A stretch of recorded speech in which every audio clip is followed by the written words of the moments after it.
All right, once welcome on the 211 Media. And of course, you can subscribe, share, you can follow us on all our social media platforms. That is the 211 Media. And of course, it's me, your host, Nick Sam, as usual. And today, the lost and now found, it has been almost a year. He has been a little bit quiet. The man who surprised us, the whole social media, that was, I think, the same month. It was around the 9th, if I'm not mistaken, when we got the news. Yeah. So that is Macco Bwoy himself. Welcome, Macco Bwoy. Thank you, my brother. You're one person who's not in the country, but it's a pleasure to have you today. I appreciate it. Nice to be here. Nice looking, nice and clean. Yeah, man, always. Congratulations. Thank you, my brother. Thank you. How it came for us now to be fully wedded. Give us a few pictures of how it came. Okay, the thing is that I don't want to get into it so much, but the only thing I can say is that I'm a married man. Yes, I have a wife. And people made it public. You know, as an artist, it's very hard to keep some things privately, you know. So it got out. And it's okay. There's nothing wrong. Talking about the wife, she has been there because we have not been seeing her. We are all surprised. How long have you been? And that's the issue with dating? people. You know, people want to get into people's life so much. They want to know people you're talking to. But you're a celebrity, Macco Bwoy. Yes, celebrities don't have private life. We need of to course know. they do. It depends how you do your things as a public figure. There are so many people out there who knows how to keep things privately, because as an artist, that's why we have two names. You know, your real name and the branding name, which is the stage name. You know, at the end of the day, you have two lives that you need to balance. You know, and as a musician, there's always this. You know, let's say, not just a musician, as a public figure, you will have lovers, you will have haters, people will criticize you, people will say negative things about you. And as an artist, you're always prepared and you're always ready mentally about these things. But if you bring your loved ones into all this, some of them might not be mentally ready for all that hatred and all that, you know. So sometimes it's very important for you to protect your loved ones, protect your people, protect people around you from all that. And that's why it's very important for you to know which one is private and which one is public. When you dropped your album, when you listen to all songs, were they directing us to this one, or by that time you are still... Okay, the title of the album is Love. Yes. Love. Yes. And as a musician, most of the time we talk about ourselves, we talk about other people. Because what I know is that a musician or artist, we are the voice of the people, voice of the voiceless. So for me, I sing for people like you who cannot It was sing. not your situation. Yeah, maybe a few songs might be about me, you know, and all that. But sometimes it's very important also to express yourself and be able to connect with people out there, to be able to know, okay, I can use this song to connect with my loved ones. I can use this song to connect with my lover. You know, there is one artist who the name came during the album, and all of us were expecting maybe some chemistry is happening. One thing I want people to get is that me, I have never dated any artist, and I will never date any artist. You have never dated any artist? Yes. And you never date any And I will artist. never do that, because, you know, musician, there's a place we find ourselves. Like, it's like a workplace. As a doctor right now, you go to work and all that, you know, you go to your workplace, you need to be more focused on what you're doing, right? So as a musician, I don't feel comfortable like dating a fellow musician where we find ourselves in the same field and we are going to find other people interacting with your lover and all that. You don't need to be out all the time. You need somebody to keep you in check. You need to balance the life, because at the end of the day, after all this music thing, there's life. You need to get back home. You need to have your own family. You need to take care of the kids and all that. So you need somebody to remind you, apart from you being a musician out there, being known and being popular and fans jumping up and down when they see you, you also are a father to somebody. You're also a brother to somebody. You're also a husband to somebody. So it's very important for you to maintain and keep that balance. You speak with confidence and you don't seem like whatever people were talking, because when the pictures came out, I don't know whether you read the comments, read the post, a lot of things were saying. Yeah, I saw a few comments and people being so negative, people being so mean. I would say that. But at the end of the day, everybody's entitled to their own opinion and all that, you know, and I cannot go around questioning everyone, why did you say this and that, you know? But The only thing I can say is that just be kind to people. You might see somebody online and all that. You might say something right now, but you don't know how whatever you said is going to affect them later on, you know? So it's very important to be mindful of what you say to people. At the end of the day, if you marry today, you're marrying that woman for yourself. You're not marrying him, like you're not marrying her for people, you know? That's what people don't understand, you know?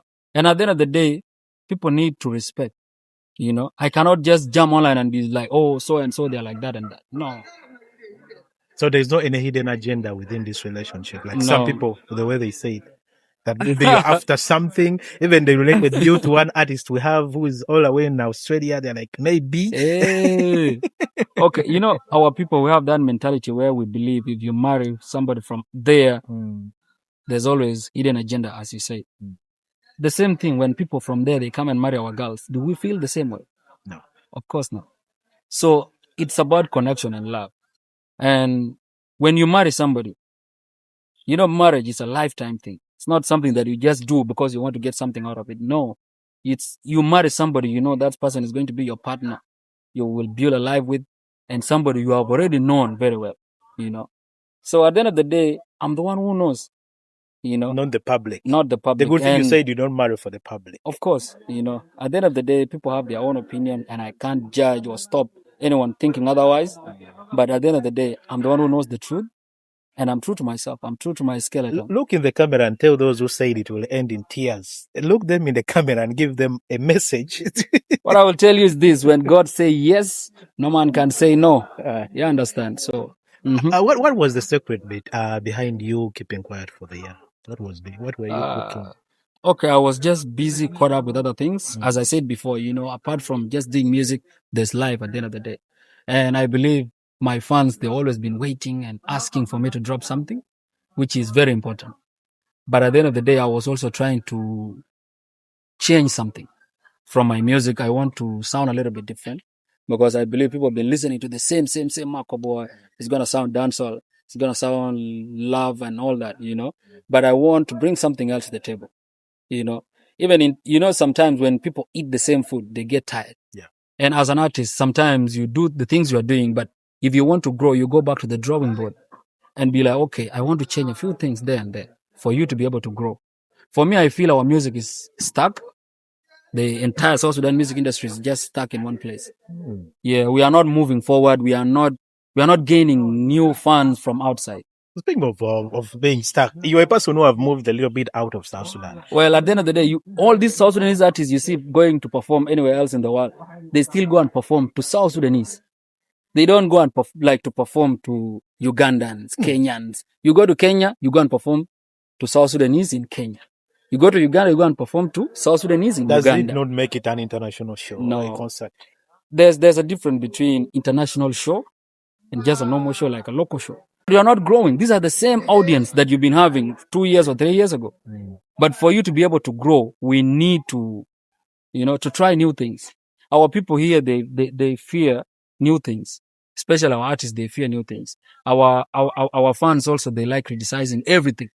Let's say if I do a full song right now in English, fully, I'm doing it a different style. People will be like, so and so is trying to be like Nigerians. So and so is trying to be like that and that. But that's the growth. Look at, you know, before I get to somebody, I want to say, if you look at the South Sudan music industry, most of the time we want to be like Ugandan music industry. Not right? Kenya. Not Kenyan. I don't think so. So most of the time we feel like we want to be like the Ugandan music industry and all that. But if you look at the Ugandan music industry, it's not growing. They're just there. They're stuck. They're stuck also. They are very comfortable with their local fan base there. But what makes it good for them is the way their government operates. The copyright law there, I believe it's okay right now. So artists, they're benefiting. So most of them, they feel like they're okay. You can find even an artist can have like 5 shows in a week. So they are okay with it. The only person who changed the game for them is Joshua Baraka. Joshua Baraka just came recently. And what did he do? He didn't focus so much on the local industry and all that. He made the connection out there, networking with people in UK and all that. And now he's performing on those big African shows, Afrochella, Afro Nation and all that. He's performing there. Why? It's because his mind is not just based in Uganda. You cannot put the local language on the table or the local music and you want to push it internationally. Sometimes it doesn't work. Even people want to help you, they cannot help you. So sometimes you need to help yourself before others help you, you know? So all the fans watching this, trust me, you guys support so much compared to back then. And somebody like me who have traveled, if you go to Uganda and you check online or you go to Kenya, the songs trending, they're always foreign songs from Nigeria, Uganda or Tanzania and all that. But here in South Sudan, if you go right now on Audiomack and check number 1 to 10, they're South Sudanese songs. What does that show? It shows people are supporting. How long does it take right now for South Sudanese songs to reach 1 million views? Take less than a year. Yeah. Why? It shows people are supporting. So for us to be like, oh, our people are not supporting our music, that would be so selfish of us to assume and feel like people are not supporting, because I believe they are really supporting. Okay, good example I will give you is Girl You Are Fire, my song. I believe that song is played by most of the DJs a lot of times. Yeah, it's a club banger. It shows people appreciating. So for me, I always believe there's no a bad song. A good song is a song that played most of the times. Even these Nigerian songs, people feel like, oh, these are the best songs. It's because they always hear them wherever they go. You go to clubs, you hear the song. You go to local bars or the roadsides and all that, you hear the same song playing. So you also feel attached to that song, be like, okay, this is a nice song. But our DJs, they keep on forgetting. Our industry is growing. We are not yet there. They also keep on forgetting, even artists producing this song, they're not getting anything. Do we even have copyright laws? Because if let's say if this was Uganda or Kenya, these DJs will be buying songs. They will be paying something, to be able to play these songs. Because most of the DJs, they feel like artists need them more than they that need. That is the talk on social media now. But at the end of the day, for me, I feel it's a win-win situation, 50-50. For a DJ to be able to play music, they need artists. It's just that in our country, we don't have that law where the government pushes and be like, all the clubs or the DJs, they might play 90% or 70% of South Sudanese music. But it was, I think the union once said it. 99%. The union can say anything, but if it's not passed by the Ministry of Culture and passed into law, because at the end of the day, laws guides people. If something is not into law, nobody will take it seriously.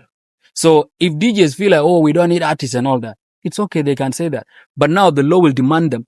You have to play 70% of South Sudanese music. You can even have all the artists in the world for you to play. But at the end of the day, you are going to play 30% of them. And it's a must for you to play 70%. Accountability is there. If you don't do it, you might go to jail. So this is where now it comes in, like DJs, they need artists. And also artists, they need to respect DJs. They need to know, okay, these are the people that pushes your songs out there. As an artist like me right now, if I don't appreciate or respect DJs, there are so many South Sudanese artists out there. They can still play 70% of South Sudanese music and your song is not there. Will you do anything about it? No. They are doing the right thing. They are playing 70%.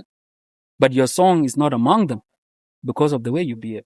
So sometimes it's really important. Even if you have a big song, trust me, DJs can bury it. So that's why I said before, it's a 50-50 situation. And at the end of the day, we just need to respect each other. Because for me now, I can go to the studio and I produce a song. It's nice. But for it to reach the people, I need the DJs to do that for me. Let's talk about, as a country, as we have been pushing going international. Let's talk about the new trend of culture music, traditional music. How do you look at it as Macco Bwoy? Because right now, the people we used to call wedding artists, is where now most people are going. Where is it leaving us as a country who we are pushing to go international? Do you think we can still make international when we are producing local traditional music? Okay, for me, I feel this thing, it's good and it's bad.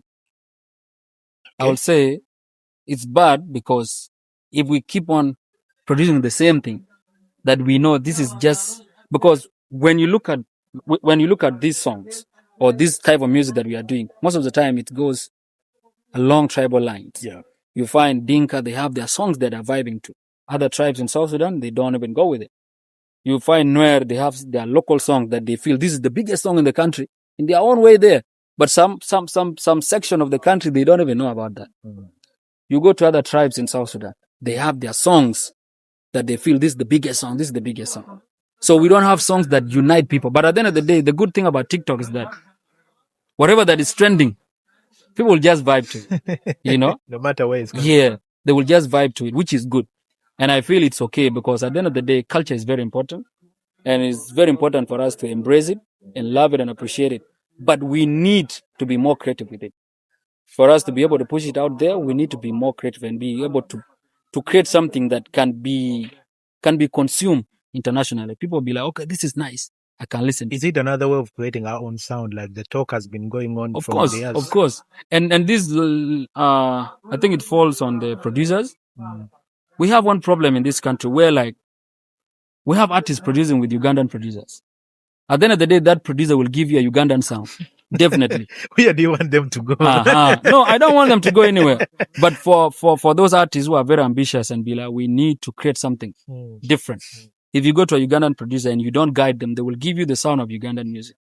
There's that style called Chidandali. That local style. They will give it to you. You find a Ugandan producer, Kenyan producer. Is it not a way of us tapping in their audience? You can never tap into somebody's thing and win. That's why they always say original is also like it's always the best. So no matter how much you try to copy it, you can never sound the same. You know, right now, if I produce in Kenya, I'm going to produce the sound from Kenya. The same artists they are producing from Tanzania, they sound like Diamond Platinum and Harmonize and all that. So we don't have an identity. We just sound like that and that and that. If you look at the Nigerian music, they always focus on the Afrobeats. Even when they adopted Amapiano, they change it. There's a way they change it. It doesn't sound like the South African Amapiano. So our producers, they need to work hard. Our producers only work when the artist is there in the studio. But it's very hard for them to be able to sit down. If you go online right now, you will find thousands and thousands of beats Nigerian producers they are producing and pushing out there. There's this song by Viron Messiah, Taliban. Taliban. The guy just went online and found a beat. It was a Nigerian producer, and he liked the beats. And he'd be like, okay, I want to create something with this because it sounds different than the trap dancehall they're doing there. So when he took the song and did it, he put the patwa on it, and the beats, the Afro beats. The song became the biggest reggae dancehall song until Burna Boy jam on it and do the remix, you know? So that shows producers, you can be able to find a hit song with any artist in the world by just being creative, working hard. Just do your beats, put them online. Even me, like I can go online and just look for South Sudan music type of beats. I just find something there, be like, okay, this is nice. I write something to it and I contact the producer. I can even just buy the beats online. But our producers, they don't do that. They wait for artists to come to the studio for them to be able to work.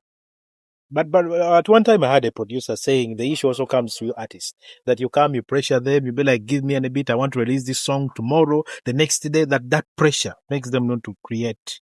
The creativity loses. You know, if you know your worth as a producer, there's a way you do your thing. I like Slatin Pro, the way he works. You know, as a producer, for you to be able to produce quality work, you don't need to have a lot of people coming to your place because your work is cheaper. Sometimes they make their work cheap to attract more customers. Yeah. So sometimes it's a little bit hard for you to work extra on a certain project and be able to give out your best because you have so many projects waiting for you. So sometimes it's very important if you know there's something you are doing and you need to grow as a producer. Do something great, people will pay more. You have less work, but you are getting more money. So it will make sure you become big at the end of the day, and people will pay. Trust me. If they see the worth of whatever they are paying, they will pay. We have been having a talk behind off cameras, and this talk was about the music in particular. You're one person who have, by the way, Macco Bwoy has enlightened me. Even me, I didn't know there's a difference between Afrobeat and Afrobeats. Try to cut down. And there's Afro pop. Try to take us through. Okay, you know, like right now, Afrobeats became the biggest music in the world. Almost, it overtook dancehall music, and it was almost there among the top 3 best music in the world, which is hip hop, pop, and rock. And right now, as I'm talking to you, Afrobeats, I think it's number 4 to replace dancehall music on the Billboard charts in the world. You know, and which one is which is Afrobeat and Afrobeats? Now Afrobeats, it's the entire music in Africa, like the African music itself. you know. But now when you come to Afrobeats, there's also Afrobeat, which goes to Nigerians and all that. In the same category, we have Afro pop and all that in Afrobeat. Then when you come now to Afrobeats, we have like, you have to break it down to different types of music in different countries. Like Tanzania, they have bongo music. In Kenya, they have kapuka or they have genge. You know, in Uganda, they have chidandali. You know, for us, we have what? South Sudan, we call, others call it Afro Junub. Others call it Junub music. And it shows how unserious we are, because we don't want to have our own sound. You know, there's a video I saw on TikTok when Rema was asked by one of the journalists in, I think it was in UK. Yeah, he was asked, what type of music are you listening to? The inspiration for your new album? He was like, I'm listening to Sudanese music. Yeah, he said that. Then our people jump into, they are listening to Warab music. He's listening to Lor Warab and all that. People keep on forgetting we are South Sudanese. We are not Sudanese. So it was not related to us. It was not related to us. So when he said Sudanese music, at the end of the day, Sudanese music, it has elements in our music. When you listen to some of our local music right now, good example I can give you is Magai Lok. When you listen to Magai Lok's music, it has a few elements from Sudanese music. And that's the type of music these people, they are listening to. Why? Because these people, they didn't change their music to be like Nigerians, to be like Tanzanian. They're just singing in Arabic with their own style. So somebody else will be more attracted to that. But if you are singing like Rema, people there, they know Rema. You are singing like Vybz Kartel, they know Vybz Kartel. But they want something new. They'll be like, okay, we need something new. Even these big artists, they always find inspiration from artists. Which music do you listen to at your free time? Most of the time I listen to dancehall music, which is trap dancehall, not the old school dancehall music. I listen to trap dancehall. Trap is not hip hop. No, there's trap, but there's trap dancehall. Trap. Right now, Jamaican music, they are producing trap dancehall. That's why you're not hearing somebody like Macco. You're not hearing Conscience. There are no more. The young generation took over, you know, and they are young artists. Whatever they are doing right now, they are doing trap dancehall. Is this one the fast one or the aggressive one? The old, you know, dancehall. Whatever means with dancehall is the language. And dancehall is the street kid of reggae music. So you need to be very raw with it. So when you listen to trap dancehall, they are like kind of rap. You know, in Jamaican or in dancehall music, there's something they call DJ and there's Sing-J. Sing-J are the singers, like somebody like Conscience, somebody like Christo Martin. These are Sing-Js. They sing. But DJ in Jamaica, these are the artists who DJ like Vybz Kartel. Like the artist I listen to, that is Massacre. Sing-J, is it like something like a DJ playing and he try to sing? No. Is what you mean? That's why I said before, dancehall music is a culture where like there are so many ways people fit in. You know, you can sing as a singer, like there's that emotions you bring out as a singing artist. We call it vocalist and all that. Now in Jamaican, to be the biggest artist, you need to be a DJ. As a DJ in Jamaican, I'm not talking, people confuse DJ is a disc jockey, yeah, or a disc jockey, you know, but in Jamaican, it means somebody rapping and all that. And these DJs, they don't call it DJs all the time, they call it selectors. You understand? Brother who is representing that's dynamic.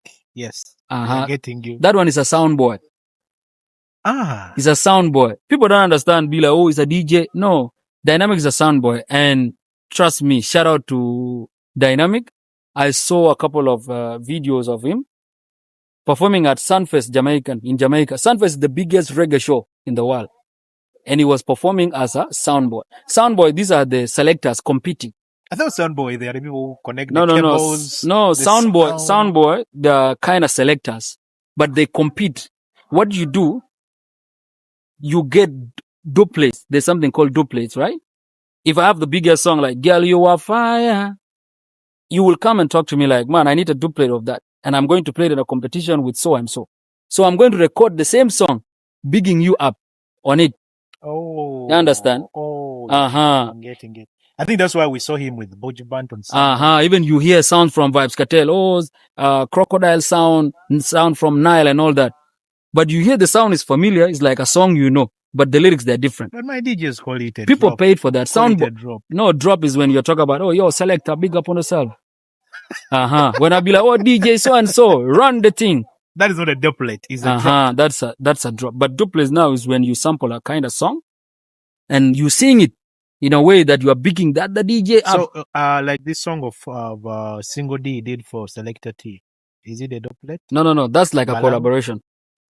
That's a collaboration. I have a song with Selector T also. Jibu, me, Kim Swag, and Selector T. That's a collaboration of working together. Not duplet. Not a duplet. Duplet, you just make it something small, but you change. It's like an actual song. Then you change it. You know, sound boys, they compete. So whoever he's competing with is going to tell me I'm competing with so and so. So I'm going to make my song. So and so, suck your mother. You understand? You said when someone doesn't sing Jamaican patriots, it's not dancehall. That's Afro dancehall. I believe Yogoman told me last time, like told you guys that one thing people need to understand is that dancehall music is a culture and it's a language. You understand? As a dancehall artist, you can jam on hip hop beats. Yes? But if you sound Jamaican, if you use patois is the Jamaican language. If you use, it's going to be dancehall. Or they are going to be like, that's a dancehall artist. Good example is a collaboration between Chris Brown and Vybz Kartel in his new album. Vybz Kartel was singing in Jamaica. Did they say this R&B song and all that? Yes, they call the song R&B because of Chris Brown. But they call featuring a dancehall artist because it's being Jamaican fully. On the same note, which artists that you relate to in South Sudan, our artists that can sing the dancehall that you are talking about? Yeah, most of the time, Yogoman, Crazy Fox. Another artist I can put on that category, Kim Swag. Yeah, Kim Swag, like he does most of his songs in Jamaican, English and all that. And Young Bullet. Yes. And you? Of course, me. Though I do switch a little bit. I'm looking at a list of dancehall artists. I'm looking at people confused. Should we start reviewing their music? You know, we have one problem. Okay, we have our brother Nyario. I feel okay, no disrespect to Nyario. Nyario is a good artist, but for me, I feel that one is a Afro dancehall. Because once you bring it to home in your local language, despite of the beat, people always think beats is like it's everything, which is true.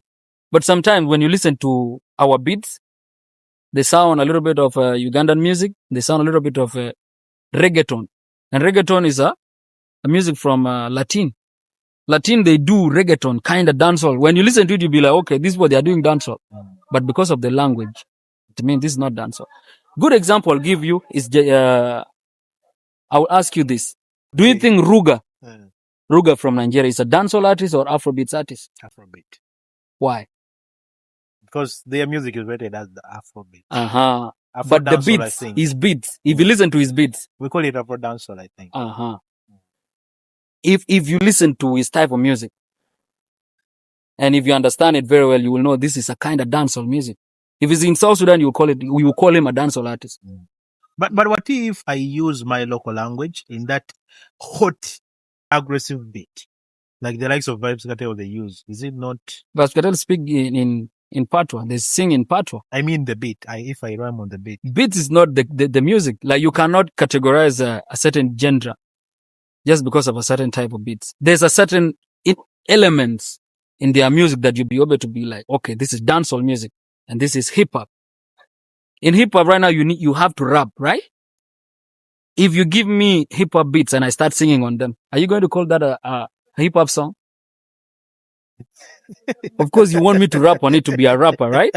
Yes, that's the same thing with dancehall music. I think now this is where most fans get it wrong. Because we see most hip hop guys dancing, rapping on the dancehall beat.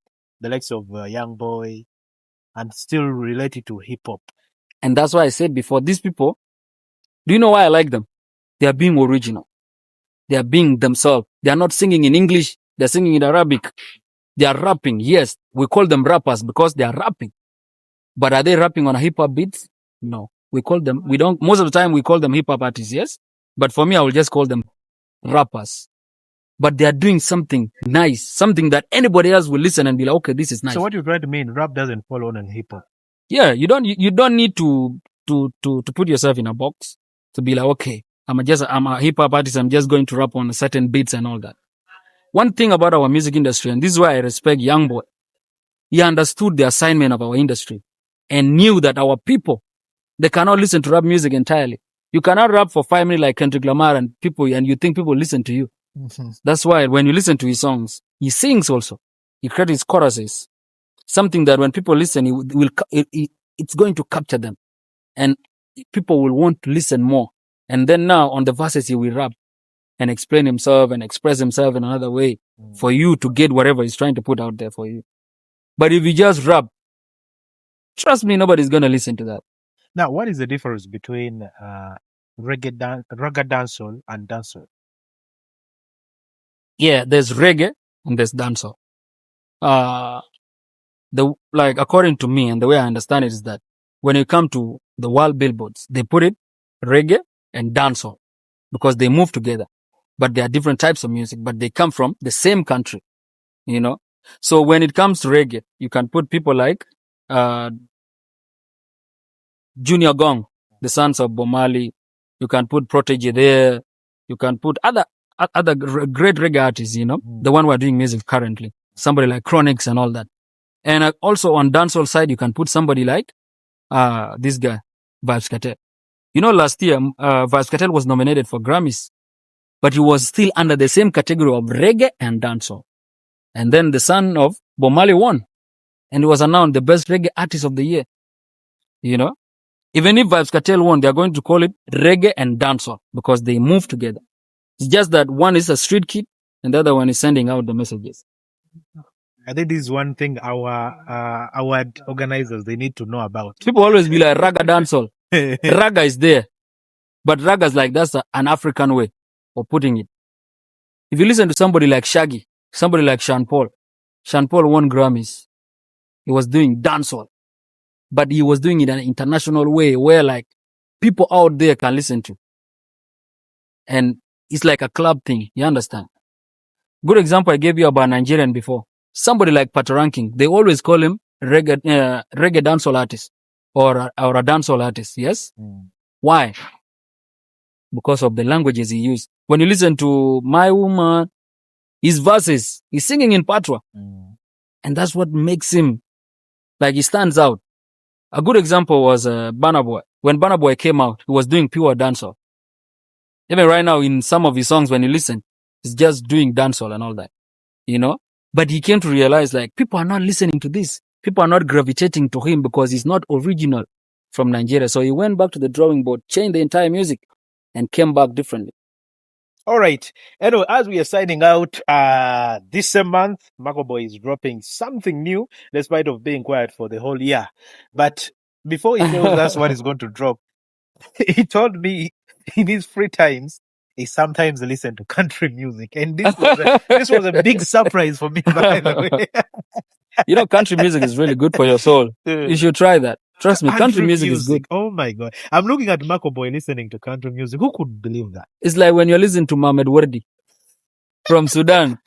When you listen to him, you know, there's calmness and all that. According to what you do, you deliver the music you do. Like, you cannot, it's not related at all with the country music. You know, as a musician, you need to be a lover of music. You need to love music for you to be able to sing good music. For me, I love music a lot. I love music and I love listening. Even I listen to Ethiopian music. Trust me. Abesha. All right, we have come to the end of the discussion, but don't forget to subscribe and comment and, of course, share. That is the 211 Media. And, of course, on the camera is the man himself, that is Chris HD. Not forgetting to big up my man, that is Navi himself. And, of course, it is me, Nick Sam. Catch you on to the next episode. 211 Media. We sign out. This is the 211 Media.